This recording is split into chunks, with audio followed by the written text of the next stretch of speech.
Ziana Ngcobo live for us there at the Union Buildings ahead of that announcement by the President in just under an hour. So let's keep the conversation going, and as we wait for the President to announce his cabinet, we're joined by the Institute of Global Dialogue political analyst Sanusha Naidu, and also in this conversation is University of Johannesburg Center for African Diplomacy and Leaderships. That's Dr. Oscar van Heerden, and in studio is my colleague Vuyo Mvogo. To all of you, thank you very much for your time, and let's then kick off the conversation. Vuyo, starting with you in studio, let's perhaps refresh the viewers' minds as to who are the outgoing ministers. We have built some really fancy graphics here in Newzroom Afrika to have a look at our outgoing ministers, who they are. Let's talk briefly perhaps about the Minister of Finance, some suggesting that he's likely to come back. Feel the same way, you think? Yes, also because he is in President Ramaphosa's corner, so to speak, in that in the conversations leading up to today, of course, he belongs to that group that has really been lobbying hard for the ANC to go with the DA instead of an EFF MK party combo. So he is a big ally, and he's been one of the most vocal and powerful people, together with your Gwede Mandashes and your Mondli Gungubeles, which then should also tell you that they will no doubt return, and possibly, I mean, in the same portfolio, perhaps with the exception of your Mondli Gungubele. But I suspect accommodation will have to be made for him there. Yeah. It'll be interesting to see how he gets along. I know his picture is on our screens right now, Enoch Kotongwana. It'll be interesting to see how he serves together with someone that might, if the reports are anything to go by, is someone from the Democratic Alliance benches. Yes, I mean, that's going to be a very interesting one. And remember, with finance, unlike the other, deputy ministries, there you have someone with very specific and important responsibilities, whereas others, simply deputize, and you never really know what it is exactly that they do. Hence, many people feel it's where people just, the cabinet, the president or the organization dispenses, patronage, because they can't even act, on behalf of ministers, and largely they get given responsibilities by the minister when they feel that run with this thing, but they really have no executive powers. Yeah. But with regards to the deputy finance minister, it's a very powerful position, unlike any other deputy ministries. All right, let's bring into the conversation our guests who join us via the virtual platform, Sanusha Naidu and Dr. Oscar van Heerden. Can I start with you, Sanusha? We're talking about the economic cluster of ministries here. The competition, I think it's called trade, industry and competition portfolio, much talked about in this particular week, all because the Democratic Alliance sort of wanted to lay hands on it, because they were saying that they had been promised that by the president, although it had since been pulled. For you, which other portfolio within the economic cluster is key for the president?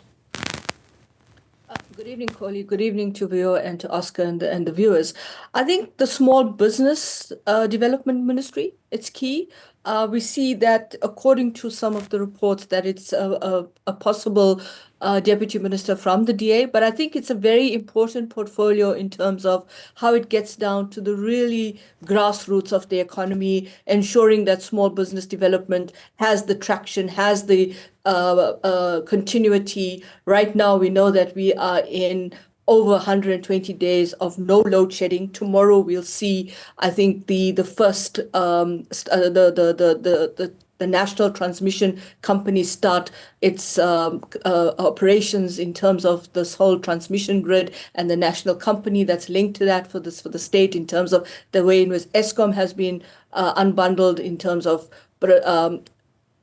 transmission, innovation, and of course procurement. And these are key things for small business development, because your economy doesn't just grow at the macro level, it grows also from the micro level. And how do you actually provide those kinds of spaces for that economy to grow? Because they are important incubators of growth in terms of employment, in terms of how do you get that filter through. I think for me that's critical, because it needs to be seen as well in conjunction with the other ministries that have been reported on as possible ministries that the DA would get a ministerial portfolio in, and that relates to public works and infrastructure.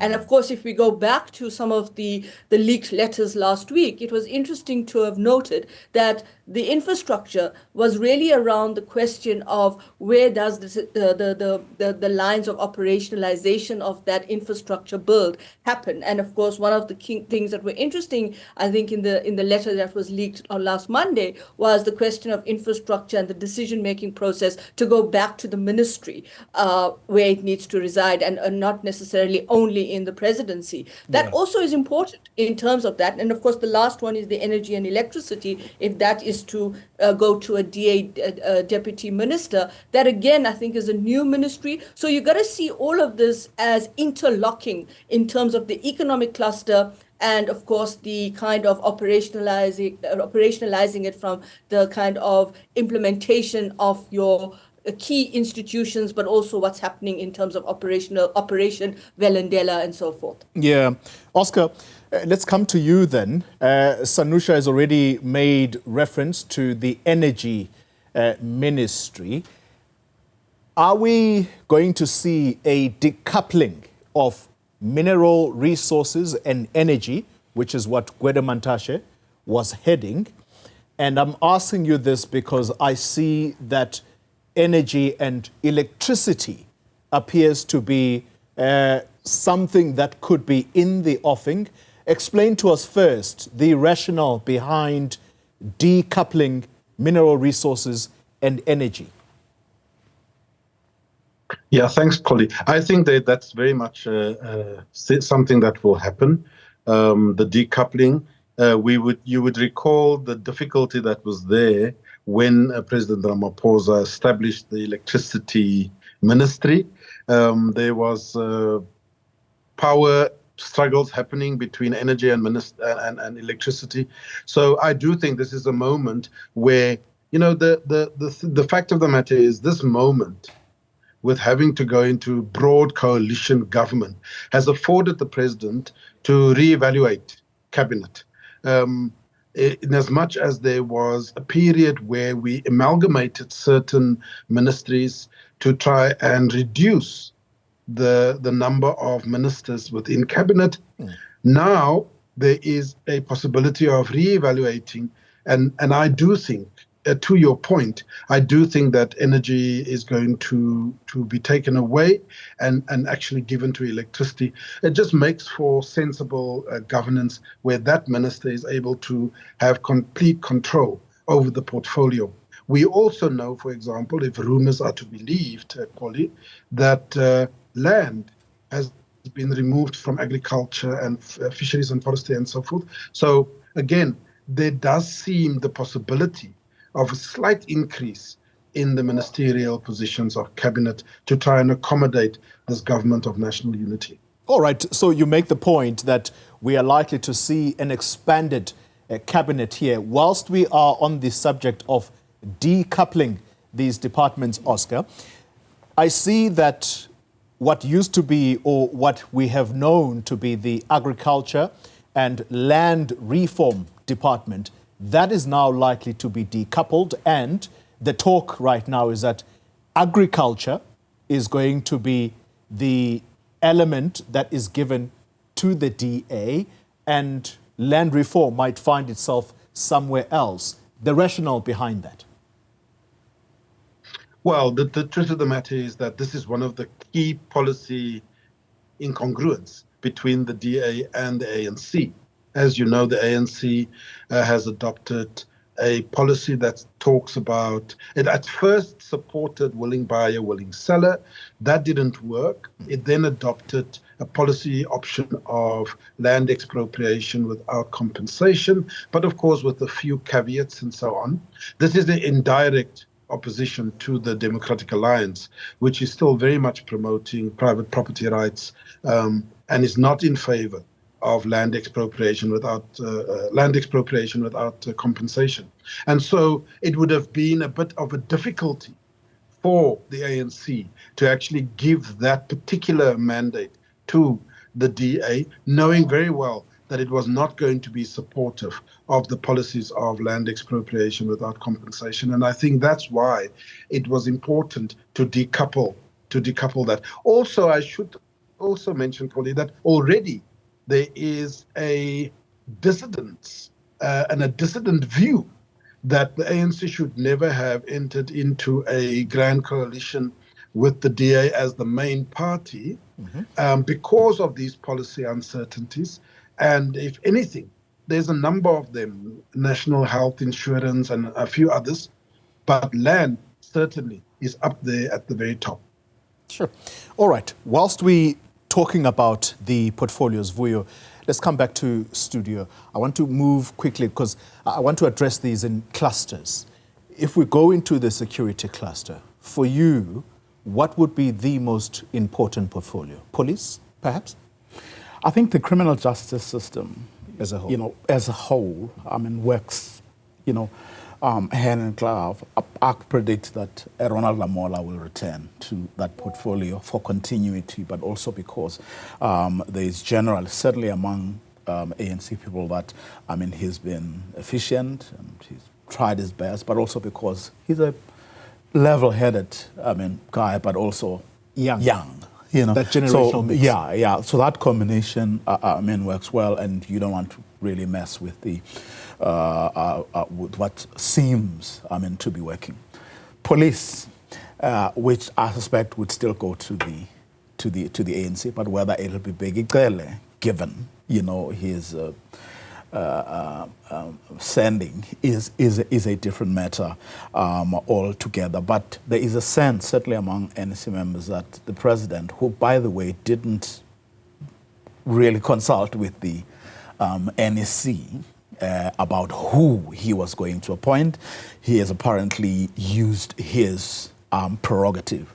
Of course, we are aware of conversations that have been going on within the NEC about whether to go with the DA and, who to, or what mix do you generally go with. But he has, I've established this, used his prerogative. So he could then, and the feeling is that he has gone for the safe option, which is to retain as many of the previous ministers as possible, and in the same portfolios that they serve. So police, I'm not sure at the stage as to who is the obvious candidate. Sanusha, Vuyo is speaking in codes here. I'm trying to get him, but at the same time, he's being very cautious with his wording. For you, Sanusha, should Bheki Cele return? If he does that mean that the fight against, or the war on crime, is going to be elevated? Or might we again hear the interest groups that are saying, well, here we go again, failures and more failures? Yeah, I think I'm going to be like Vuyo and be more cautious around this one, and use the argument that it's the president's prerogative to appoint the ministers that he feels are competent and have the ability to run the ministries in the way that sets the tone in the context of the kind of coalition government that we have now. I think the police portfolio is a very difficult one because it's not just about the policing of of what you see as the implementation of your police reforms and the policing, and having a police force or a security force that is able to address the kinds of different avenues of criminality, and look at it in the context of what a police a force should be doing, or a ministry should be doing. I think it's much more than that. It's about being able to work with the other portfolios. For example, being able to work with your Border Management Control Agency and Home Affairs, being able to also work with agriculture when it comes to aspects of cattle rustling and other levels of issues that threaten the security of particular sectors and in particular portfolios. So I think for me right now, the question is, the president would have to make that decision. But I think also what is important is to be able to understand that portfolio much more than just a linear approach to policing and security. It has so many different dimensions to it, and it needs to be understood in the context of where it finds itself within this portfolio as perhaps a critical portfolio in working with not just the justice cluster, but also working in an integrated way with all the other clusters of the cabinet. Yeah, Oscar, there are, I think, 3 portfolios within the security cluster, and you'll correct me if I'm wrong here. So we know Home Affairs. There is big talk that it might go to the DA. Then there is State Security, that's the Ministry of Intelligence, if we want to be very simplistic with our language. And then the Ministry of Defense. With all these 3 that I've mentioned, was it a safe call for the president to give away Home Affairs, if indeed he is giving it to the Democratic Alliance? I would argue the same, Collie. I think that was a safe call. It's about immigration, it's about documentations and so forth. I think that was a safe call. State security and defense, you simply cannot give to coalition partners. Why for not? A number of reasons. Because, you know, the truth of the matter is that intelligence it gives your partners an upper hand, and defense, if we look at the world and world politics, an opposition party can organize a coup against the very governing party. I mean, we shouldn't make light of these matters if you are in charge of the defense. So I don't think those would have been red lines. I think Home Affairs was a safe bet. And I do want to also comment on the issue of police. I don't think that Bekitsele should return. I don't think he will return. For the simple reason that, you know, his deputy, Castle Motale, has been eminently capable. I think he's ready to take over. And all those ministers that is over 65, I don't see why they should return. And I would imagine now that we are in the period of coalition politics, that would have been uppermost in the minds of not only the president, but also the leadership of the ANC. I do think that they are going to make an exception with regards to Naledi Pandor, with regards to Derko. I think she might come back. Remember, both Naledi Pandor and Bekitsele fell off the list because the 50% was not reached. And so the president, if he wants to bring them back, would have to then invoke the prerogative of 2 people that are not on the Parliamentary National Assembly list that he can bring into the cabinet. I think he's going to do 1, which is Naledi Pandor, and possibly another. I don't think it will be Bekitsele. Sure, interesting indeed. Vuyo, social cluster, which of the portfolios there stand out for you, and which one should we be looking at with a keen interest? Well, it looks almost certain that education is going to be given to the Democratic Alliance, which then suggests that someone like Enji Mutsecha then falls by the wayside, and I would argue similarly, Dr. Van Rheden makes the point about a lot of people who are older having to perhaps step back and not see themselves being appointed into a cabinet. So education is obviously going to be an interesting one, but I don't think he would part with health. In other words, would want to give health to a coalition partner, precisely because of the issues around the NHI. Remember, he has made a promise. So whoever takes over the portfolio then has to do the groundwork, right? Now, you can't give that to a reluctant partner, someone who doesn't believe in NHI, certainly not the way the ANC envisages it. So you will want someone who's really going to work very hard to make sure that the fundamentals are in place for the NHI. Social development, in all likelihood, may just retain.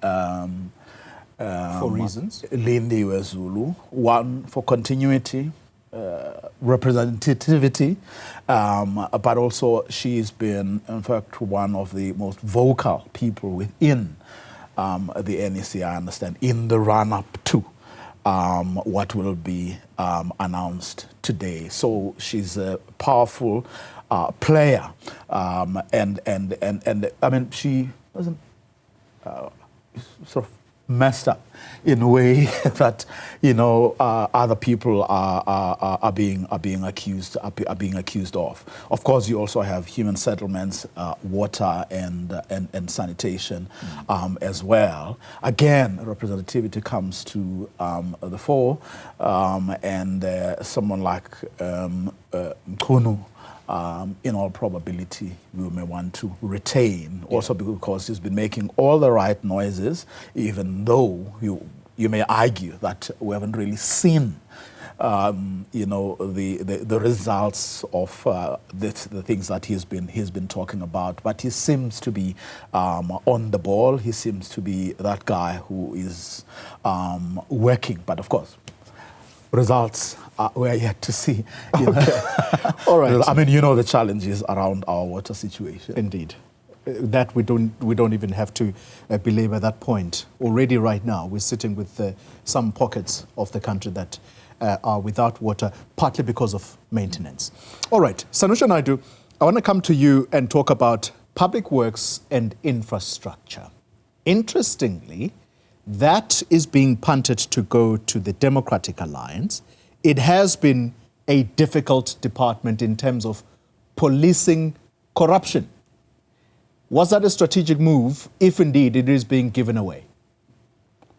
Well, I think it does create the idea that you have that level of accountability. And you're right about public works and infrastructure, because that's where a lot of the messiness does lie with regard to construction, mafia contracts, tender processes, and so forth.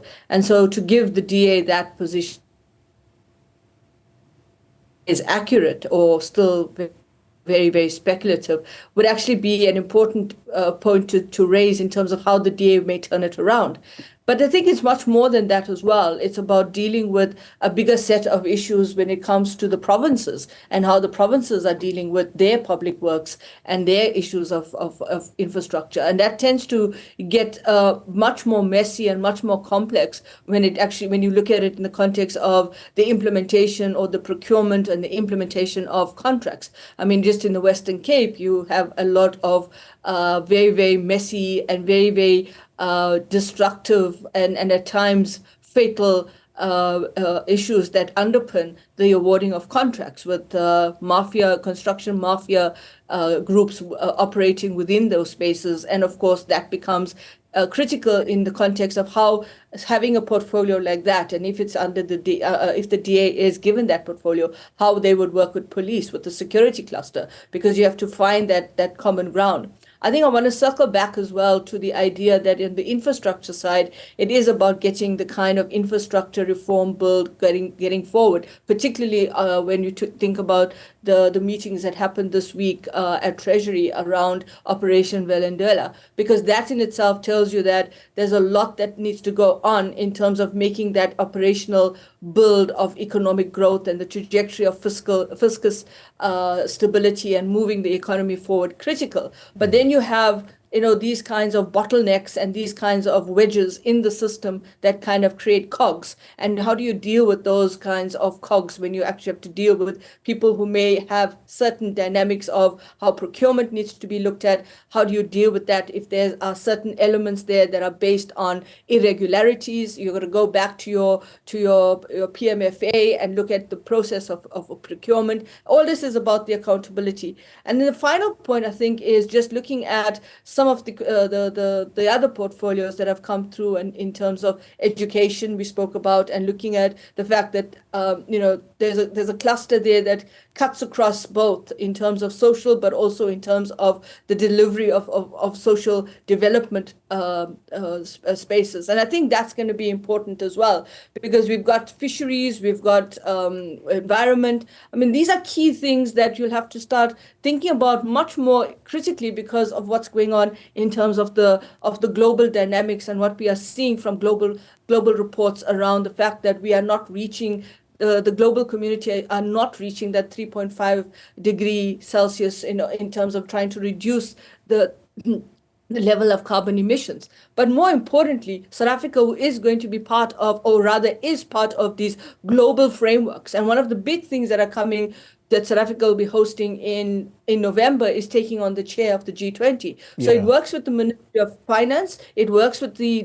Department of International Relations and Cooperation. And I think what Dr. Van Heerden was saying about Dr. Naledi coming back as part of maybe the president's one prerogative to appoint somebody from outside that hasn't been in cabinet, in the National Assembly. It's important to have that continuity, but you also got to see that consistency in other global fora, particularly with the Conference of the Parties and around where we're finding ourselves on the just transition. And this is going to be very important in terms of the personnel, the bureaucracy, and the new executive that comes into these various portfolios. Yeah, I see Oscar nodding there in agreement. Oscar, but I have a different portfolio for you very briefly before we take a break.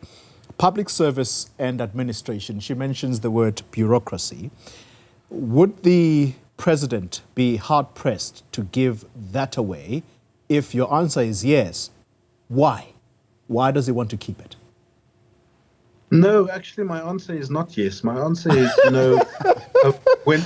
whenever you engage with people in the ANC and elsewhere, it seems all ministries are off the table. You would mention agriculture. Oh, no, you can't do that because of A, B, and C. You say public administration. Oh, no. It's about the whole public service, etc. There's always reasons why ministries cannot be given to the DA or any other party. And I do want to make the point, before I continue on this point, it's not just about talking to the DA about positions and portfolios. It's also about the other parties. Exactly. And so it's one thing to say, we are giving you public administration, but then we also have to bear in mind that what are we going to give to the IFP? What are we going to give to the PA? Yeah. It's not just about the DA. And I think this is why there has been this toing and froing and this period of negotiations, etc., etc. But to come back to public administration, I think that the DA has got very strong views on public administration. They feel it is bloated. There's too many of public servants. The budget is too big. They feel that cadre deployment is a problem. I think there is an element fully from the ANC that says there's been all these complaints from the DA and other opposition parties. Let's also give them some portfolios to see if they can get it right. And I think that's what's happening here. Public administration is going to be a challenging portfolio. And the minister that comes in, if it should be a DA minister, is going to have to contend with Nahau, Satau, SAMU, and so many other unions. Yeah. That round of salary negotiations, it becomes a very, very important period. You're watching News at Prime, and we are building up to that critical hour of 9 o'clock. We're just a few minutes away now before the president takes the stage. All right, and still with me for this discussion is Institute of Global Dialogues, Sanusha Naidu, and we also have the University of Johannesburg's Center for African Diplomacy and Leadership. Dr. Oscar van Heerden is with that department, and in studio my colleague Vuyo Mvoko. Vuyo, let me then quickly come back to you. There is a political party, now that the discussion is about who gets what, factoring in other political parties. On another platform this evening, the leader of the Patriotic Alliance appears to have said that if he gets nothing from national government nor the provincial structures, he's happy to walk away from the GNU because politics is about power. Is he perhaps one of our mavericks in this political space where he says what he says and he means what he says? But what does President Ramaphosa or the ANC stand to lose if indeed he's not part of the arrangement? I don't think much. But it does look like he's speaking from someone who is perhaps not been called.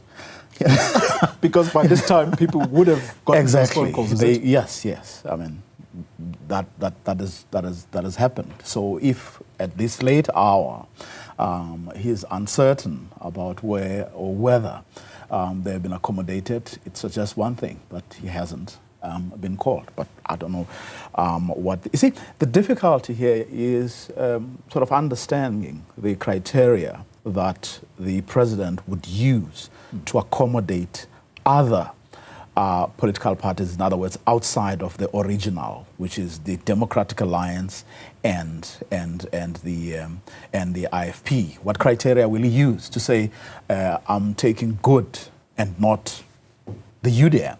You know, for example, and that's where the tricky bit is, and no one knows. In fact, having ANC insiders don't even know about, much about who is in and who is out, because he's played his cards very close to his chest. But somehow I wondered that Dr. van Heerden reminded me of, which is that although the Democratic Alliance has been vocal about the need for a smaller, cabinet, but to the extent that it will affect them, and whether or not they can allocate that position, then that whole argument flies out of the door almost immediately.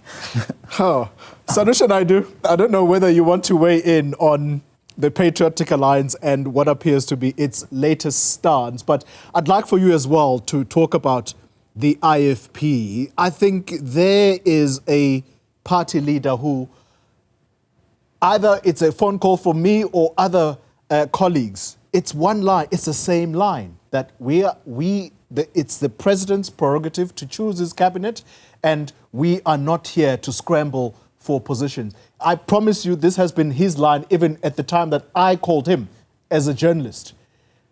Talk to us about what people like that will likely attain from the president, just based on how they've handled themselves during this period.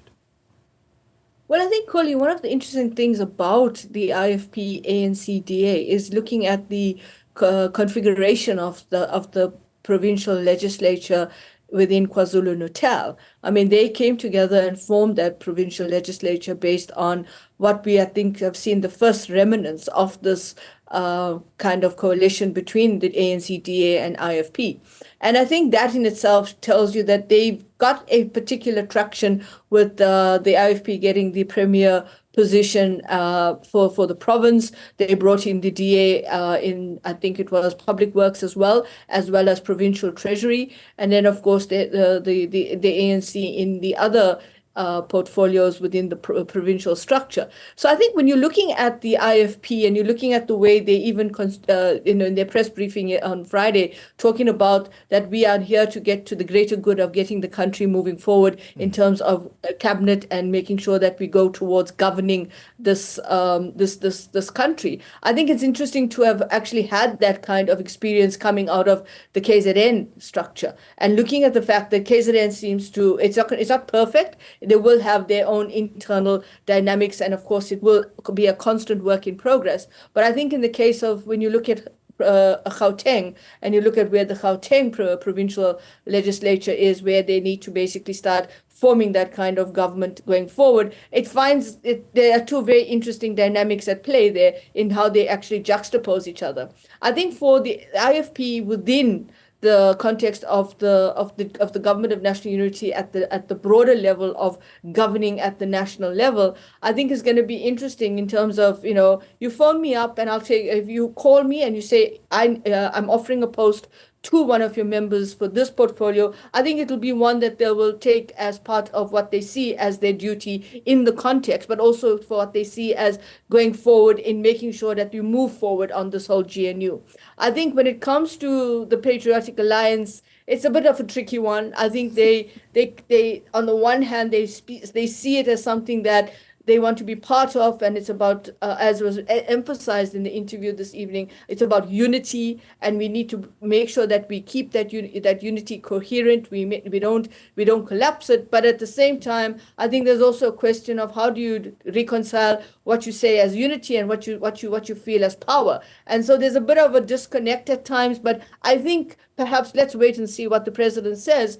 We could be surprised that there may be not necessarily a portfolio position that comes with a ministerial accolade, but rather maybe in one of the other portfolios that we have to look at, maybe there will be a deputy minister from the Patriotic Alliance. And I think these are some of the challenges that will constantly be underpinning this government of national unity as we move forward, particularly where they'll have to keep this kind of traction going and hoping that it doesn't become very, very difficult to manage these kinds of different elements now in terms of how people have to come and sit around a table and discuss. That's the one thing, but also to be able to start working with bureaucracies, which is critical because those bureaucracies operationalize your governance. Dr. Oscar van Heerden, let's come to you. Smaller parties, I'm thinking here Bosa, Musimaimane, I'm thinking Rise Mzansi, Songezo Zibi, the PAC, Pan-Africanist Congress of Azania. Might the president surprise and give them a full cabinet post, do you think? No, I don't think so. Just before I come to that, Polly, I want to just talk about the PA. I think it would be folly, in my opinion, for the president to not give the PA a ministerial post on the basis of inclusivity. Gayton McKenzie, whether we like it or not, with very narrow nationalistic politics, very much on the same level as President Zuma, who galvanized the narrow nationalistic Zulu vote. He managed to galvanize the so-called colored vote. And I think that excluding his party from a ministerial post is going to send the wrong signals, in my opinion. You want to, as the president has said, you want to make this as inclusive as possible. It needs to be a demographically proportionate. For example, I've heard a rumor that the names, by and large, the names from the Democratic Alliance for these 6 ministerial posts are white men. And so the ANC is forced with a situation that says, if it is predominantly white men, 5 out of the 6, then the ANC needs to compensate by putting female ministers forward to try and strike a balance and so on. Similarly, I think one of the considerations is going to be to try and make sure that there is representativity in terms of demographically in the cabinet. So I think it would be a bit folly for him not to include the PA in cabinet. As for the smaller parties, my view is, and it's pure speculation, Polly, we're looking into crystal balls here. Indeed. But I think that what the ANC government and President Ramaphosa is going to do is perhaps give 10 ministerial posts to the partners within the GNU. 6 has already been given to the DA. And so I think that the other 4 is going to be divvied up amongst the other parties. I would venture to say the IFP, the PA, and Good, possibly one from the smaller parties.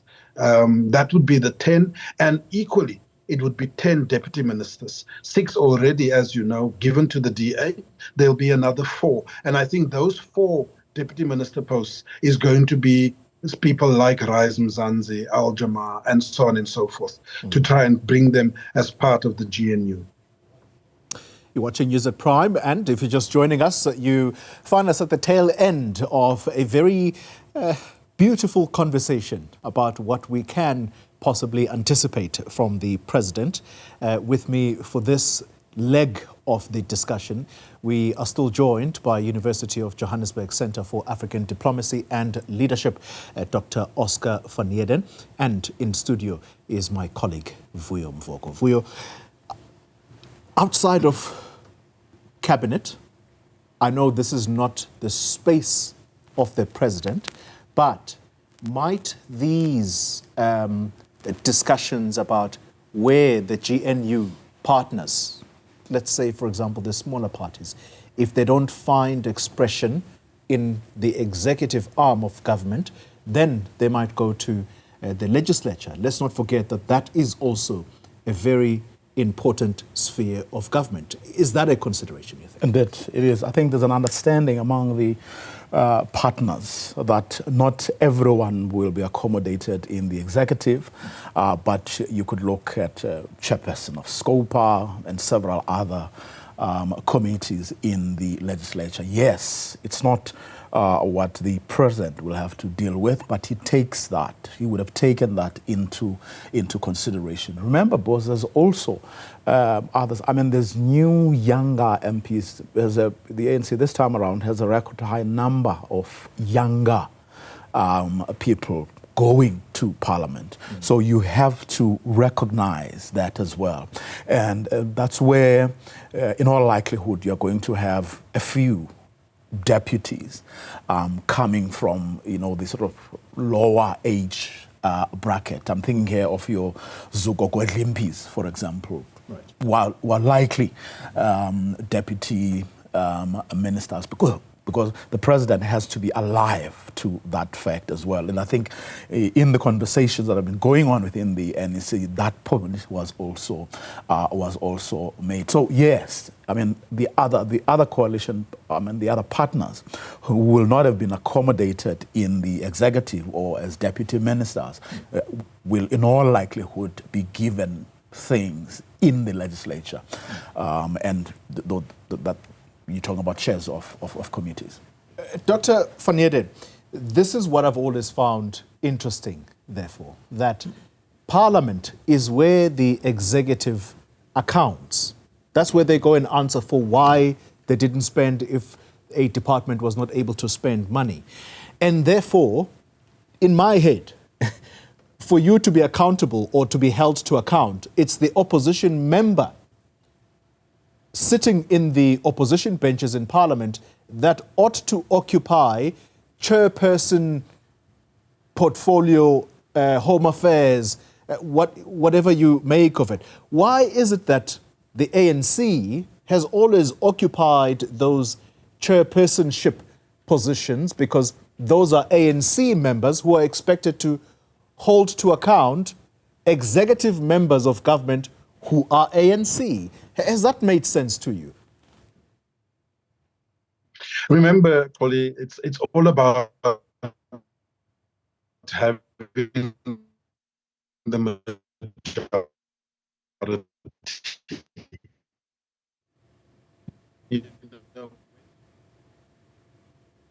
Oh.